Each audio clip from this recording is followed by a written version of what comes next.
विधायिका हम देखेंगे।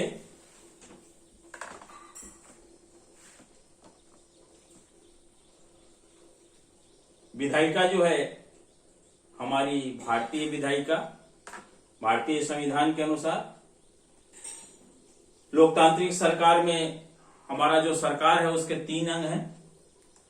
विधायिका जो कानून बनाती है, कार्यपालिका जो उस कानून को लागू करती है, तथा न्यायपालिका उसकी रक्षा या उसकी व्याख्या करती है। विधायिका का चुनाव जनता के द्वारा किया जाता है, इसलिए वह जनता के प्रतिनिधि का या जनता के लिए प्रतिनिधि के रूप में जनता के लिए ही कानून का निर्माण करती है।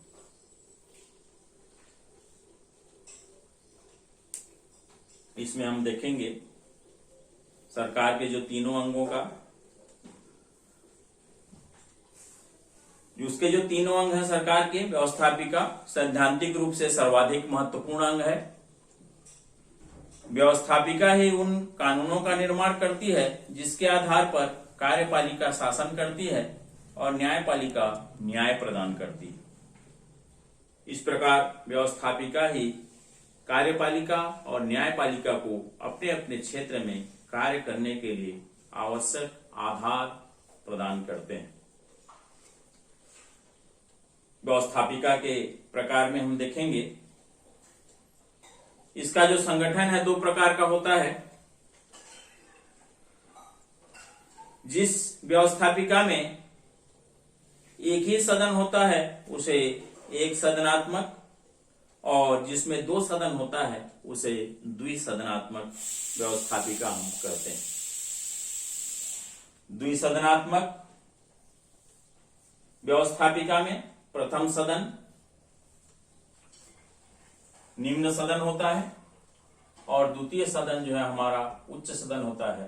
तो निम्न सदन हमारा लोकसभा है और उच्च सदन हमारा राज्यसभा है।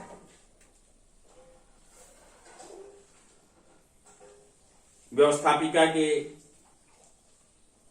जो द्विसदनात्मक व्यवस्था है, इसमें हम देखेंगे हमारी जो भारत की विधायिका है उसका क्या भूमिका है। भारत की जो संघात्मक शासन व्यवस्था है उसमें विधि निर्माण अर्थात कानून बनाने का जो 2 स्तरों पर भिन्न भिन्न संस्थाओं को प्रदान किया गया है कानून निर्माण का अधिकार, उसमें संपूर्ण देश के लिए संघीय व्यवस्थापिका, संसद तथा संघ के प्रत्येक राज्य के लिए संबंधित राज्य की जो व्यवस्थापिका है वो विधानमंडल कानून बनाती है। संसद हम देखेंगे।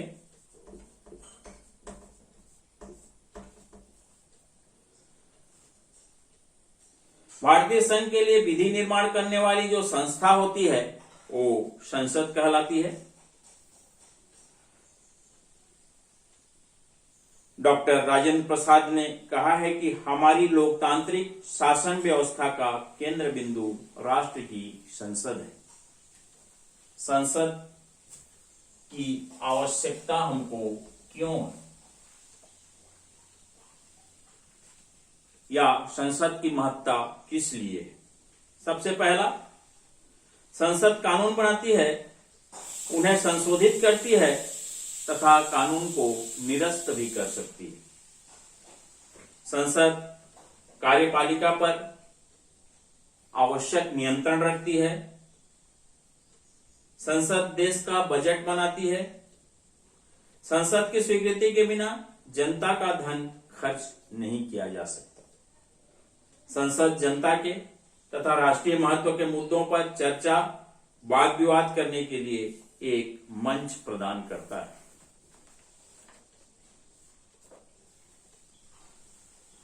अनुच्छेद, भारतीय संविधान के अनुच्छेद 79 स्पष्ट रूप से वर्णन करता है, अर्थात यह व्यवस्था देता है संघ के लिए एक संसद होगी जो राष्ट्रपति और 2 सदनों से मिलकर बनेगी, जिनके नाम क्रमशः राज्यसभा और लोकसभा होंगे।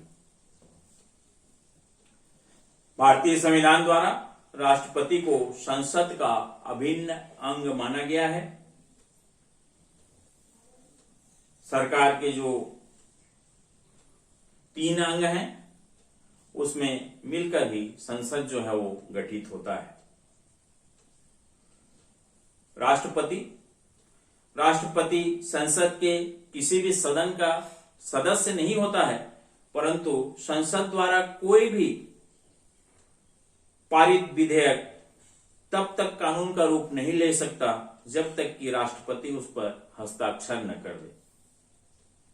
इस प्रकार राष्ट्रपति कार्यपालिका का संवैधानिक प्रधान होते हुए भी विधि निर्माण के क्षेत्र में महत्वपूर्ण भूमिका का निर्वहन करता है। लोकसभा संसद का निम्न सदन है, जिनके सदस्यों का निर्वाचन आंग्ल भारतीय वर्ग के 2 मनोनीत सदस्यों को छोड़कर प्रत्यक्ष निर्वाचन प्रणाली के द्वारा जनता के द्वारा होता है। और तीसरा हमारा प्रमुख अंग है राज्यसभा। राज्यसभा संसद का उच्च सदन है, जिसके सदस्यों का निर्वाचन 12 मनोनीत सदस्यों को छोड़कर एकल संक्रमणीय अनुपातिक प्रतिनिधित्व के आधार पर अप्रत्यक्ष निर्वाचन प्रणाली के द्वारा होता है।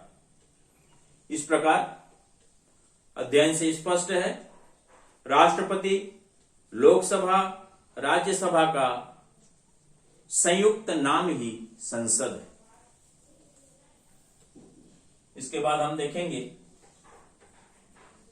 लोकसभा का गठन। संविधान के अनुच्छेद 81 लोकसभा का गठन का अध्ययन कराता है। लोकसभा संसद का प्रथम और निम्न सदन है। इसे लोकप्रिय सदन भी कहा जाता है। यह राज्यसभा से अधिक शक्तिशाली होता है। वर्तमान लोकसभा में 545 सदस्य हैं, जिसमें 530 सदस्य भारतीय संघ के 29 राज्यों तथा 13 सदस्य संघ शासित क्षेत्रों से निर्वाचित हैं और 2 सदस्य आंग्ल भारतीय वर्ग के प्रतिनिधि के रूप में राष्ट्रपति द्वारा मनोनीत होते हैं। 2026 तक लोकसभा में अधिकतम सदस्य संख्या 552 तक हो सकती है। लोकसभा निर्वाचन क्षेत्र में 3 प्रकार के क्षेत्र हैं। सामान्य उम्मीदवार के लिए 412 क्षेत्र, अनुसूचित जाति के उम्मीदवारों के लिए 84 और अनुसूचित जनजाति के उम्मीदवारों के लिए 47। लोकसभा के सदस्यों का कार्यकाल 5 वर्ष का होता है। अनुच्छेद 83(2) के अनुसार लोकसभा का कार्यकाल प्रथम बैठक की तिथि से 5 वर्ष तक निर्धारित है, परंतु इस अवधि के पूर्व भी मंत्रिमंडल के परामर्श से राष्ट्रपति द्वारा लोकसभा को भंग किया जा सकता है। लोकसभा के सदस्यों का निर्वाचन संविधान के अनुच्छेद 326 में यह व्यवस्था हमको देखने को मिलता है। 326 के अनुसार लोकसभा के सदस्यों का निर्वाचन प्रत्यक्ष निर्वाचन प्रणाली के द्वारा सार्वभौमिक और वयस्क मताधिकार के आधार पर होता है। 18 वर्ष की आयु पूरी कर लेने वाला भारतीय नागरिक मतदान करता है। जाति, धर्म, लिंग, जन्म स्थान के आधार पर मताधिकार में कोई भी भेदभाव नहीं किया जाता है। लोकसभा के सभी निर्वाचन क्षेत्र एक सदस्यीय रखे गए हैं और निर्वाचन व्यवस्था हेतु या निर्वाचन व्यवस्था को संचालित करने हेतु एक स्वतंत्र भारतीय निर्वाचन आयोग है। लोकसभा के सदस्यों का जो निर्वाचन करते हैं, जो मतदाता हैं, उनके लिए संविधान में जो योग्यता निर्धारित है उसके आधार से जिन्होंने कम से कम 18 वर्ष की आयु पूरी कर ली हो, जो भारत का नागरिक हो, जिनके नाम उनके निर्वाचन क्षेत्र की मतदाता सूची में अंकित हो, जो पागल या दिवालिया न हो, जिसे संसद के किसी कानून द्वारा किसी अपराध के कारण मताधिकार से वंचित न किया गया हो।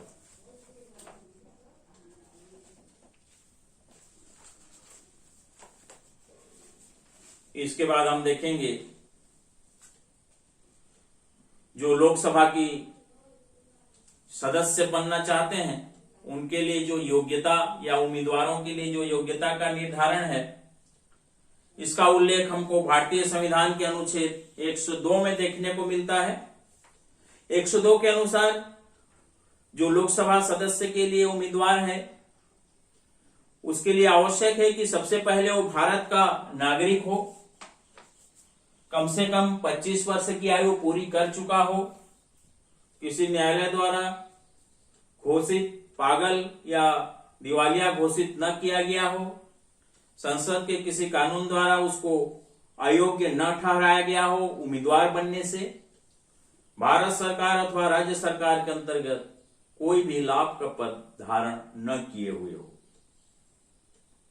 लोकसभा के पदाधिकारी कौन कौन होते हैं इसका हम अध्ययन करेंगे। इसमें एक होता है हमारा लोकसभा का अध्यक्ष, स्पीकर जिसको हम कहते हैं, और दूसरा है हमारा उपाध्यक्ष जिसे हम डिप्टी स्पीकर कहते हैं।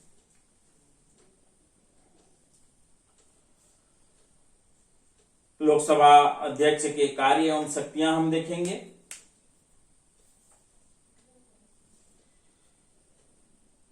सबसे पहला इसके शक्तियों के अंतर्गत लोकसभा का जो अध्यक्ष होता है उसके शक्तियों के अंतर्गत सदन के नेता से परामर्श कर लोकसभा के कार्यक्रम को वह निर्धारित करता है, निश्चित करता है कि लोकसभा में क्या क्या कार्यक्रम होने हैं, कब कब सत्र आयोजित होंगे, किन किन विषयों को, किन किन प्रश्नों को सम्मिलित किया जाना है इत्यादि। सदन में सदस्यों को भाषण देने की अनुमति और समय देना, उनके भाषण का जो क्रम है, प्रश्न पूछना या प्रश्न पूछने का जो क्रम है उसको निर्धारित करना, निश्चित करना, सदन की जो भी बैठक की सत्र की कार्यवाही है उसका संचालन करना, सदन के सदस्यों को प्रश्न पूछने की अनुमति देना, और यदि वह प्रश्न नियम के विरुद्ध है तो उसको अस्वीकार करना। सदन के कार्य स्थगन प्रस्ताव को प्रस्तुत करने की अनुमति देता है। सदन में कोई भी प्रस्ताव रखने योग्य है अथवा नहीं है इसका वो निर्णय लेगा। प्रवर समितियों के सभापतियों की नियुक्ति करना, सदन की विभिन्न समितियां जिनका वो सभापति होता है, सभापति की हैसियत से उनकी बैठक में सम्मिलित होता है और उसकी अध्यक्षता करता है।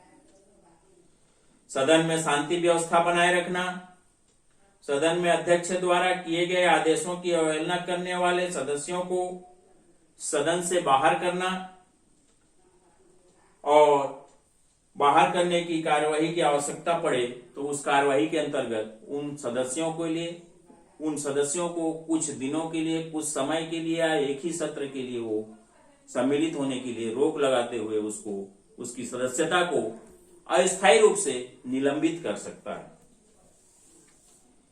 विधेयकों और प्रस्तुत बजट प्रस्तुत करने की अनुमति देना, उन पर भाषण के लिए समय सीमा का निर्धारण करना, संसद में हुई भाषण या बहस में प्रयोग की गई गलत भाषा या असंसदीय जो भाषा है उन शब्दों को कार्यवाही से बाहर रखना। संसद और राष्ट्रपति के मध्य होने वाले समस्त पत्र व्यवहार उसी के नाम से होते हैं, अध्यक्ष के नाम से ही होते हैं। विभिन्न विधेयकों, प्रस्तावों पर मतदान करवाना, तथा बार बार या बराबर का मत आने पर अपना निर्णायक मत देना और परिणामों की घोषणा करना। संसद के दोनों सदनों के संयुक्त अधिवेशन में बैठक की अध्यक्षता करना। अगर दोनों सदन लोकसभा राज्यसभा का एक साथ बैठक हो रहा है तो उस बैठक की वो अध्यक्षता करेगा। कोई विधेयक धन विधेयक है अथवा नहीं है इसका प्रमाणीकरण करेगा। सदन में दर्शकों को जो भी कार्यवाही को देखना चाहते हैं, सदन की कार्यवाही को, उसको देखने की अनुमति प्रदान करेगा। साथ ही साथ अनुमति के साथ साथ उन दर्शकों पर नियंत्रण भी रखेगा। लोकसभा अध्यक्ष अपने सचिवालय का प्रमुख होता है और उस सचिवालय का वो नियंत्रण भी करता है। इसके बाद हम देखेंगे लोकसभा के क्या कार्य हैं, अर्थात संसद के क्या कार्य हैं।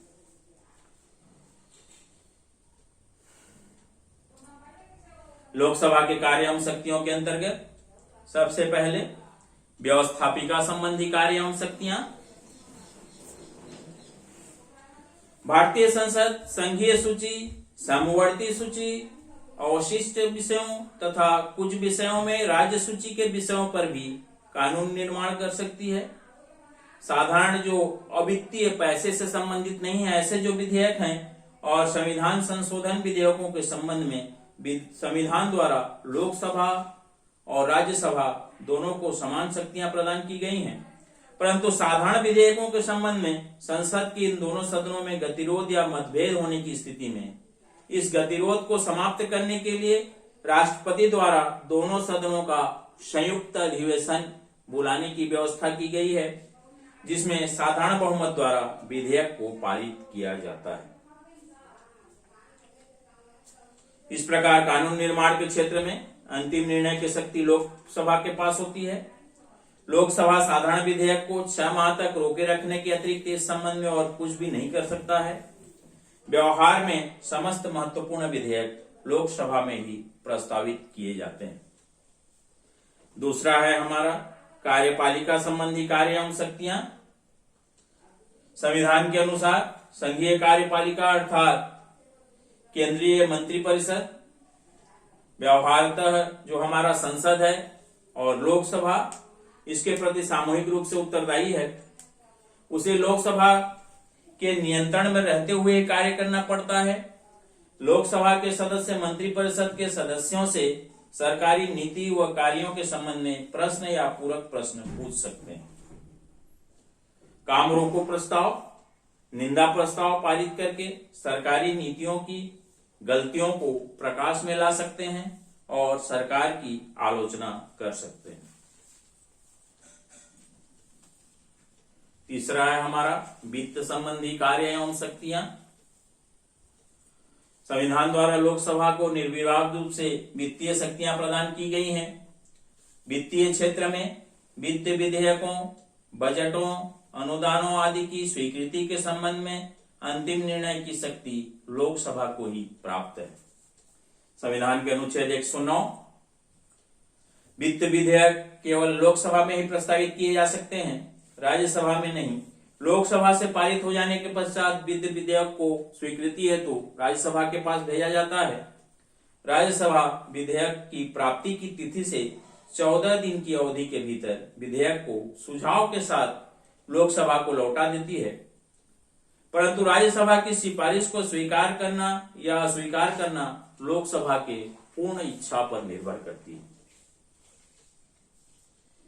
यदि लोकसभा द्वारा पारित होकर राज्यसभा को इसके सुझाव के लिए भेजा गया है और वह वित्त विधेयक 14 दिन की अवधि के भीतर विधेयक राज्यसभा द्वारा लोकसभा को नहीं लौटाया जाता है, तो निश्चित तिथि के पश्चात उस विधेयक को दोनों सदनों द्वारा उसी रूप में पारित मान लिया जाता है जिस रूप में उसे लोकसभा ने पारित करके स्वीकृति हेतु राज्यसभा को प्रेषित किया था। चौथा है हमारा संविधान संशोधन संबंधी कार्य एवं शक्तियां। संविधान के अनुच्छेद 368 इसमें यह व्यवस्था है कि संशोधन का प्रस्ताव संसद के किसी भी सदन में प्रस्तावित किया जा सकता है, जिसे राज्यसभा की भांति लोकसभा भी अपने कुल बहुमत तथा उपस्थित एवं मतदान में भाग लेने वाले सदस्यों की 2/3 बहुमत से पारित करती है। निर्वाचन संबंधी कार्य एवं शक्तियां संविधान के अनुच्छेद 54 लोकसभा के निर्वाचित सदस्य राज्यसभा और विधानसभाओं के निर्वाचित सदस्यों के साथ मिलकर राष्ट्रपति का निर्वाचन करते हैं। इसके अतिरिक्त लोकसभा के सदस्य राज्यसभा के सदस्यों के साथ मिलकर उपराष्ट्रपति का निर्वाचन करते हैं। पदच्युति संबंधी कार्य एवं शक्तियां लोकसभा और राज्यसभा दोनों मिलकर राष्ट्रपति पर महाभियोग लगाकर उसे पद से हटा सकते हैं। महाभियोग दोनों सदनों में से किसी एक सदन में लगाया जाता है और जब वह सदन अपने 2/3 बहुमत से उसे स्वीकार कर लेता है तो दूसरा सदन उसकी जांच करके अपने 2/3 बहुमत से उस पर अपना अंतिम निर्णय देता है। उपराष्ट्रपति को उसके पद से हटाने के लिए यदि राज्यसभा अपने सदस्यों के बहुमत से प्रस्ताव पारित कर दे तो लोकसभा भी अपने सदस्यों द्वारा उसी प्रकार प्रस्ताव को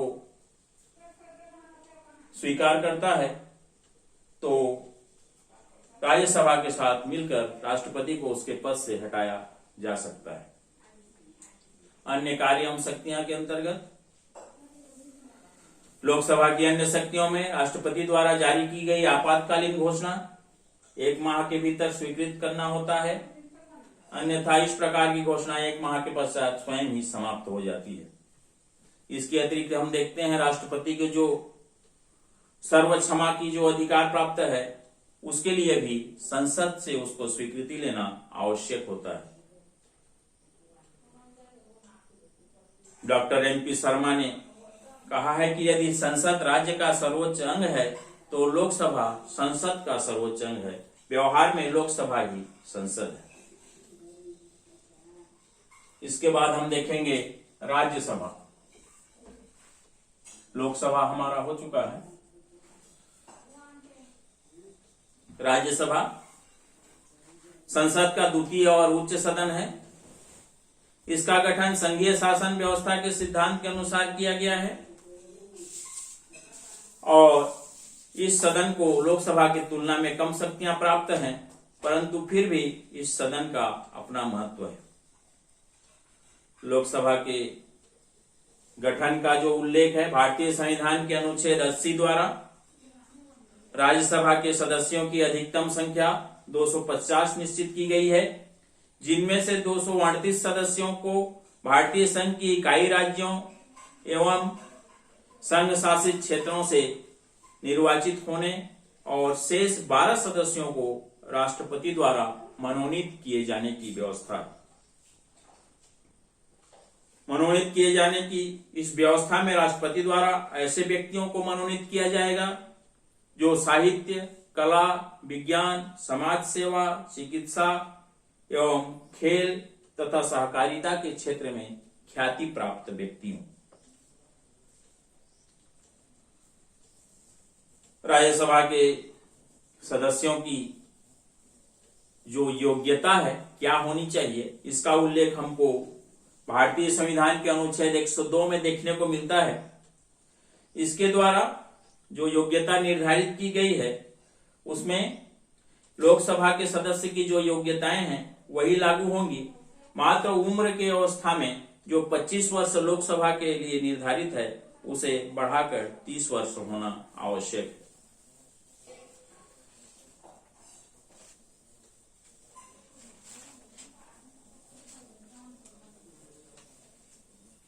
हमारे छत्तीसगढ़ के लिए जो राज्यसभा के लिए निर्धारित सदस्य संख्या है 5।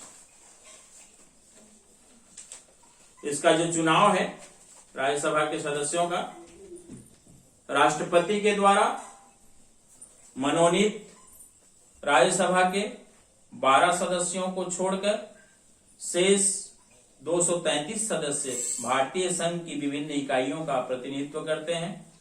वे जनता द्वारा अप्रत्यक्ष रूप से निर्वाचित होते हैं।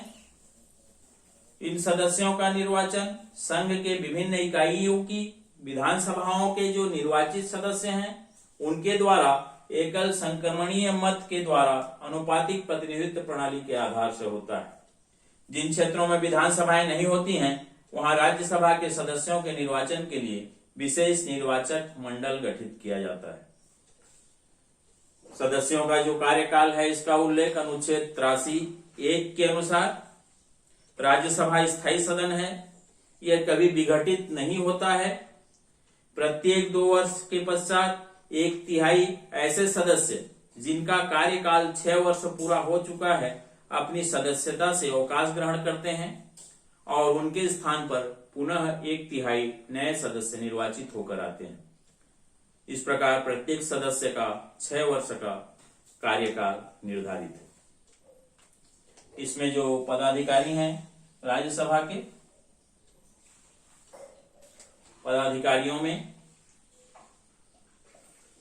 पदाधिकारियों का जो उल्लेख है संविधान के अनुच्छेद 89(1) व 2 के अनुसार राज्यसभा के लिए 2 पदाधिकारी होंगे। एक सभापति जिसको हम चेयरमैन कहेंगे और दूसरा उपसभापति जो हमारा डिप्टी चेयरमैन होगा। भारत का उपराष्ट्रपति राज्यसभा का पदेन सभापति होता है जिसका कार्यकाल 5 वर्ष का होता है। उपसभापति 6 वर्ष के लिए राज्यसभा द्वारा अपने सदस्यों में से ही निर्वाचित किया जाता है। सभापति की अनुपस्थिति में उपसभापति सभापति के स्थान पर कार्य करता है।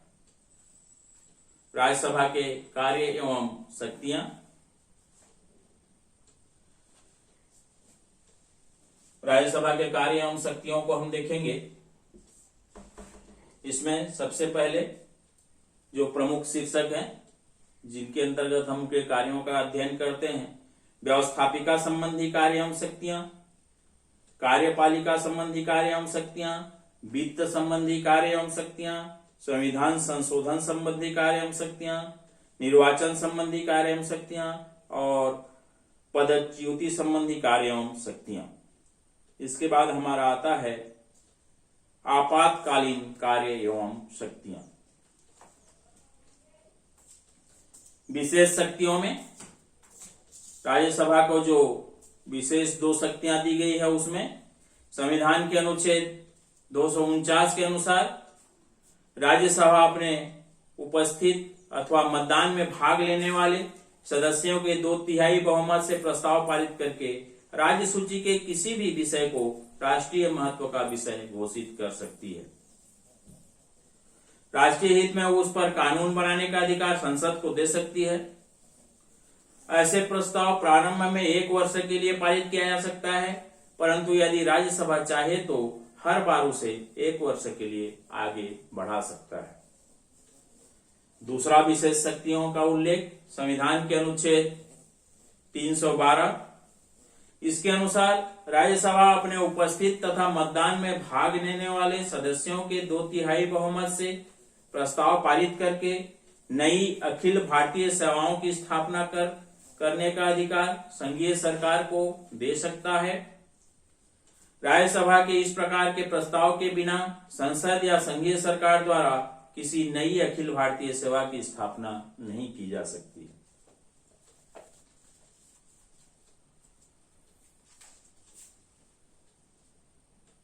इसके बाद हम देखेंगे राज्य विधानमंडल।